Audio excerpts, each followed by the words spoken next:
Hey everybody, this is Chad from Stick's blog. I'm Stick, and today I want to talk to you about a new cooking system. Now recently, a poster over on YouTube by the name of John Abela, he posted one of his really super lightweight cooking systems, and ever since I watched it, I've kind of wanted to try and make my own, really lightweight cooking kit. Just something to play with, but also of course something that I could take out there and use whenever I was trying to get my pack weight down as low as I could get it. I do like to cook food, so having a cook kit is pretty essential for me.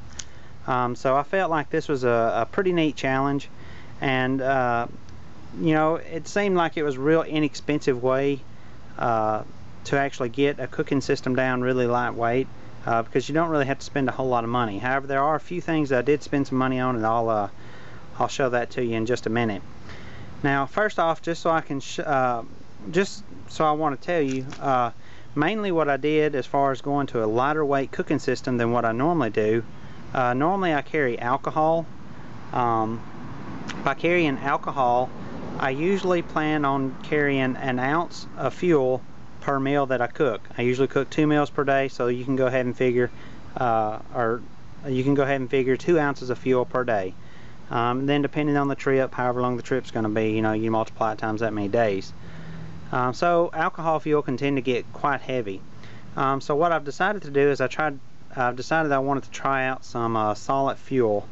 With the way solid fuel is, you can get solid fuel in a couple of different forms. The only two forms that I have any experience with is the two that's sitting here right now. That's going to be with some wet fire and then with some Esbit tablets. And this is my first dealing with Esbit tablets. I've dealt with wet fire in the past, but never for cooking with. I've always used it for starting or helping me to get fires started, campfires. Whenever I decided to do this, the first thing I did was I already had the cooking pot, the Hiene keg, and I had a bunch of this hardware cloth, and I actually had a couple of these wet fire tablets. Of course, I had the windscreen already from some other cook systems I use, and I actually decided to buy another Cuben fiber stuff sack for the Hiene cook pot, just simply because I was expecting soot, and I don't want to dirty up all my stuff sacks with soot. So I decided I would buy one specifically made for the Hiene pot. That way, I'll just use the one and get the one dirty. Just saying that, the Hiene stove stuff sack, Cuben fiber stuff sack, weighs 0.1 ounces. The windscreen that I got here, I've actually cut part of the end off of it so it would only be big enough to go around my cook pot one time. It weighs 0.6 ounces, and I have a paper clip I use to connect it together. I don't know how well you can see that paper clip in there, but there's a paper clip in there. And then, of course, the Hiene can with the aluminum foil or lid here is 1 ounce. So saying that, the only other thing I needed was a stove and a pot stand. Now that's one thing I struggled with just a little bit, was a stove and a pot stand integrated. What I did at first is I used the windscreen and I put 2 titanium stakes through it and made that into the stand. But my goal here was to try and go lighter, so I decided I wanted to try and have a pot stand slash stove all in one. So looking around, I came across a thread over on backpackinglight.com over on their forums, and I found where a member had made this. Now this is just some hardware cloth, and what he's done is he's just made it, it's made into a circle. That way it's a pot stand. It'll fit up underneath the Hiene can. And he's also added, what you can see in there, just a little piece of hardware cloth is running across the inside of it, and what that allows is it allows a space for the fuel tablet to sit on instead of it sitting on the ground. As far as size on this, I made the hardware cloth, I cut it 4 squares tall and 13 squares around, and then all I did was I just kind of bent the wires together so that it would hold.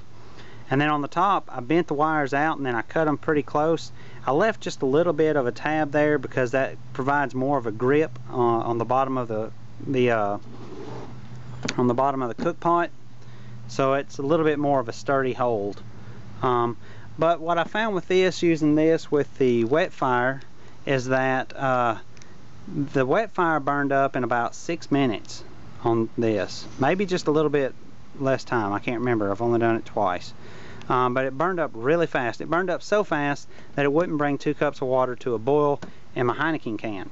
So of course right there I decided that I wanted to try something else. But at the same time I also decided, or I was curious and thought that maybe since this is allowing air to get completely to every spot of the tablet, I was wondering if it was burning up the fuel tablet even faster because of that.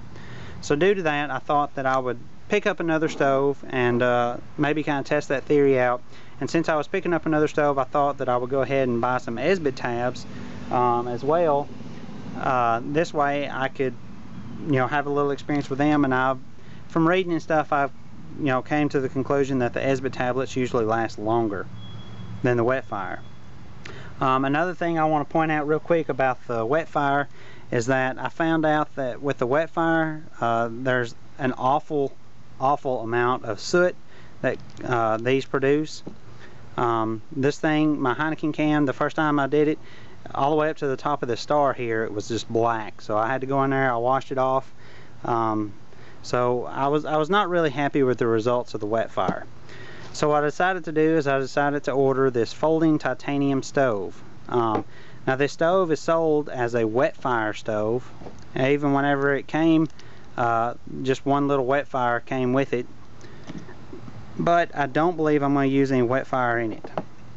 You can see that there's already a tablet that's in there, and that's actually an Esbit tablet that's in there. So I just want to talk real quick about the Esbit tablets. Now the Esbit tablets you can buy in a box of 12. These cost $5.99 from Anti-Gravity Gear. I got this folding stove as well as the Esbit tablets from Anti-Gravity Gear. The stove I think was 11 or 12 bucks, and like I say, these were 6 bucks. I bought 2 boxes of these. Shipped really fast, really good experience with Anti-Gravity Gear. You need to check them out. And I'll put a link to their site at the bottom of the screen here. But anyway, they do come 12 in a box, and they come in these blister packs. They're individually packed in these blister packs, and there's 3 of them are usually attached to each other. You just tear one at the perforation, and then this is just a foil package, really easy to get into. It's not much of a trouble to get into, and these just simply sit inside the stove. Now these are 14 grams each, or 0.5 ounces each, and what I found is if I put one of these in this stove and burn and put my cook pot on top with 2 cups of water, I can bring 2 cups of water to a boil in approximately 9 minutes, and then if I let it boil for just a minute and then blow it out, that's how much of the Esbit tablet I have left. So as you can see, it's I easily don't use a full tablet in order to bring 2 cups of water to a boil, which is what I traditionally bring to a boil. I usually have some left over, but for the time being, until I get good and used to using these things, I'm going to count on using 1 tab per meal. So like I said, these things are 14 grams or 0.5 ounces each. So if I use 2 of these per day for cooking 2 meals per day, I'm looking at 1 ounce of fuel. Now if you remember at the beginning of the video, I said that whenever I carry alcohol, I usually carry 1 ounce per meal, and that's 2 ounces per day. So right there I'm cutting my fuel consumption, or my fuel weight, in half. I'm going from 2 ounces to 1 ounce. So right there I'm cutting off a little bit of weight right there. But one thing I want to point out that's really easy too, if you use this thing, they say not to touch the Esbit with your hands. They say you don't want to get the Esbit on your skin. So an easy way I found to do it is to just take this stand and just kind of go around the edges. Use this like a knife to cut around the edges, and then once you get done, just kind of peel that little foil package away and then turn it over, and it'll dump out right in there, and you don't really have to handle it too much. Now also, as far as this stove is concerned, this stove weighs 0.5 ounces on my scales. Of course it's going to weigh a little bit more now because I've got residue as well as part of a tablet in there. And one thing too, that tablet, it's in there, it's not going to fall out or anything, so that's good the way it is. But the way this stove works is these legs just fold up, and then there it is. Now That makes it really good for when I want to store it. What I usually store it in is I just have a snack size Ziploc bag. I'll fold it up, stick it in there. That way none of the fuel residue or anything like that will contaminate the inside of my cook pot or wherever I decide to store it at. And then I've got it right there. Of course, I'll also take my windscreen and I'll put it in there because, you know, it'll have some residue on the inside of the windscreen from where the fuel is burning. I'll put that in there, and then usually I'll just put everything in the inside of my can. And then of course I'll put everything inside my stuff sack here. But anyway, so it's real easy to use the stove. You just take it out. I found that it can be a little difficult at first to separate these legs from each other. But anyway, you open it up and you just kind of set these. It doesn't lock out at a certain point or anything. You just put it at what looks right, and then you just simply set your cook pot on top of it. Now, I will say that the Hiene pot barely fits on there. I was a little worried when I first bought this stove that the Hiene pot would be too small of a diameter at the base in order to fit on there, but it does just barely fit on there. But you have to be really careful with it because it can fall. Let's see, you can see it kind of it's moving over there. So you just want to make sure, as with any stove, you just want to make sure that you set your system up somewhere that's flat and somewhere that's going to be out of the way so that it doesn't get bumped or knocked over while you're cooking. But you know, like I say, put your fuel on there, put your cook pot on there with the water after you light it, of course. Boil it. After you get done, take it off and then blow it out, and then you can use the rest of it for your next time you cook. Now, you can't really see it right now. That black is actually the remnants from when I used that wet fire. I couldn't get all of it off. But what I found with the Esbit, it doesn't burn and leave a black soot, but it will leave kind of a brown, sticky kind of just a residue. It's not bad. It's really easy to wash off. But anyway, it's nothing that I'm going to be worried about. But like I say, I did buy the stuff sack just to have the sole stuff sack, so I wouldn't have to be messing up all my other stuff sacks or getting that stuff anywhere inside my pack. But anyway, that's just kind of a rough look at a lightweight setup. And just to kind of go back and tell you, this stove here weighs 0.5 ounces empty. My windscreen weighs 0.6 ounces. This weighs 1 ounce with the lid, and then this weighs 1.1 ounce. So all that together weighs 2.2 ounces for my cook system. Now, of course, that doesn't include a fire starter such as a lighter or anything like that, but I already have that figured into, I figured that into my Ditty Bag weight. And then, of course, my fuel, I'll count that separate anyway because that's a consumable. But anyway, I don't think that's too bad for 2.2 ounces for my cook system. I think that's really cool. One thing I can do, if I feel like that this is going to be too fragile for me to carry or something like that, because of course the Hiene can, it is just aluminum can, so it's not the most durable pot in the world. But what I can do is I have a backcountry.com 700 milliliter cook pot made out of titanium.